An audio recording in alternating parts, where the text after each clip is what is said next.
Hello everyone, today we're going to learn about exponents, or powers, or indices. You'll see the names interchange depending on the question. So, exponents are just extended multiplication. So instead of writing 2 times 2 times 2 times 2 times 2, we'll write it in an exponent form so that it takes up less space and it's easier to read. So we have here 5 to the power of 3. We have two definitions you need to know when dealing with exponents. We have this here, this big number. This is called the base.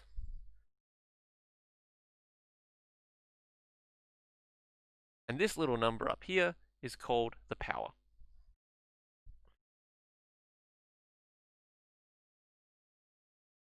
Now, the base is what is being multiplied. The power is how many there are. So this is 5 to the power of 3. So this means that 5 to the power of 3 means 5 times 5 times 5. So we can see that the base has just repeated itself 3 times. Nice and simple. Let's do a couple of examples, help you better understand. Alright, let's have a look at some examples. Now when you're dealing with exponents, you're going to come across two words. Expanded form and index form. Expanded form is just the really long drawn out way of writing the numbers, just like what we did before. So over here we have 10 to the power of 2.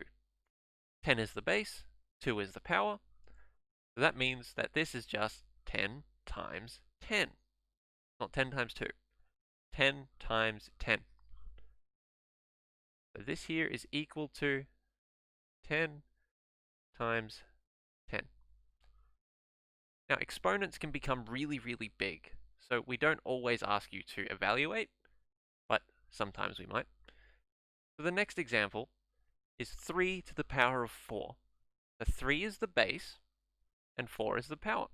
So that means it is 3 times 3 times 3 times 3. Let's write that down. 3 times 3 times 3 times 3. Starting to get rather time consuming. The other way you might write your answer, depending on the question, is in index form. Now this is the simplified version. So here we have 6 times 6 times 6 times 6.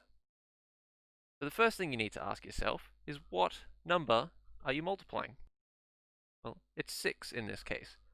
So that means this is going to be 6 to the power of something. How many of those 6's are there? Well, there's 4.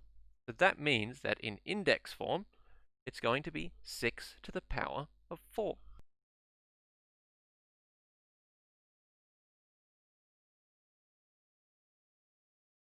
Nice and simple.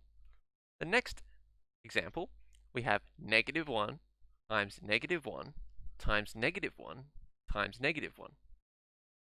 So we have negative 1 multiplied over and over again. So that's going to be our base.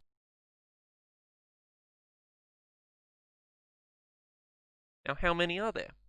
Well, there's 1, 2, 3, 4, just like the previous one. So this is going to be negative 1 to the power of 4. When you're doing a question, make sure you read, is it after expanded form or is it after index form? Index form also being the most simplified answer. Let's do a couple of questions that involve a little bit more than just a power. Right, here are some examples. Now we're going to have to use BIDMAS here. So BIDMAS, brackets, indices, division, multiplication, addition, and then subtraction. So you'll notice in BIDMAS, the I is the first thing that comes after brackets. So when you're solving any problem, you need to work out your powers first, or your exponents.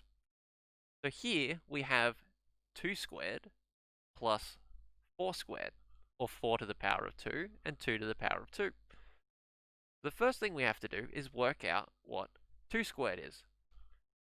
Well, 2 squared is 2 times 2, So that's just going to be 4.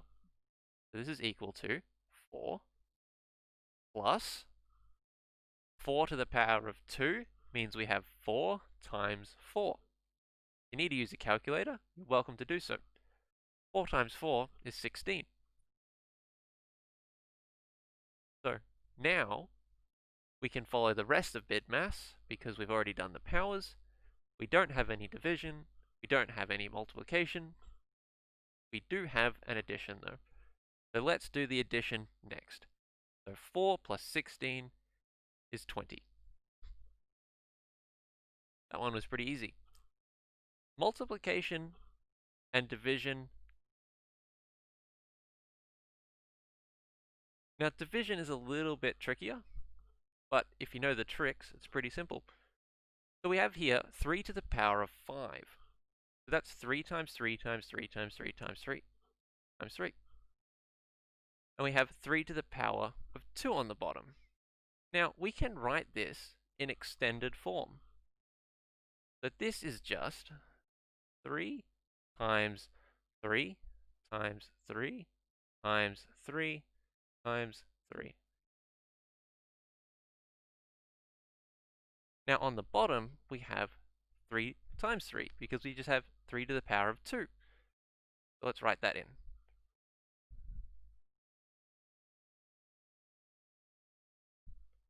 Now once we start exploring algebra, you'll see tricks like this quite often. So we have a 3 on the top and a 3 on the bottom. So that means we can cancel out some 3's. So 3 and a 3, so we're going to get rid of it. And then 3 and a 3, so we're going to get rid of it.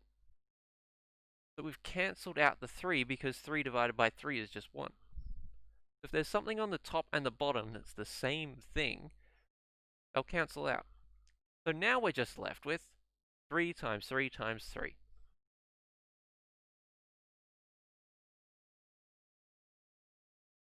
Now, if you put that into a calculator, 3 times 3 times 3, 3 times 3 is 9, 9 times 3 is 27.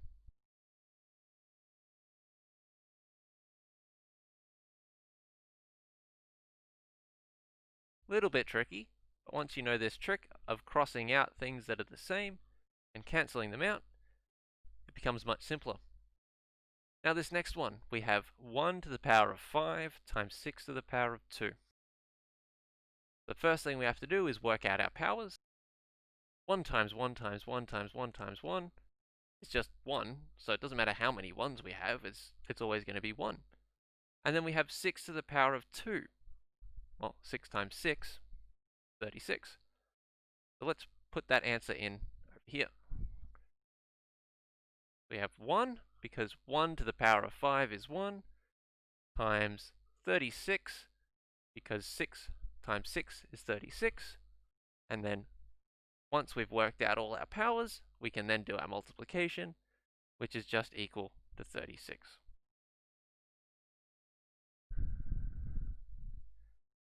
Oh, we went off the screen a little bit there. So 1 times 36, let's write it down here. So 1 times 36, and then 36. Let's get rid of that. Alright. So when you're working with powers and evaluating, always do the powers first, then do the multiplication, the division, the addition, and subtraction after it. Make sure you follow the rules of BIDMAS. This is an introduction to exponents. Good luck with the questions, and I'll see you in the next video where we look at square numbers.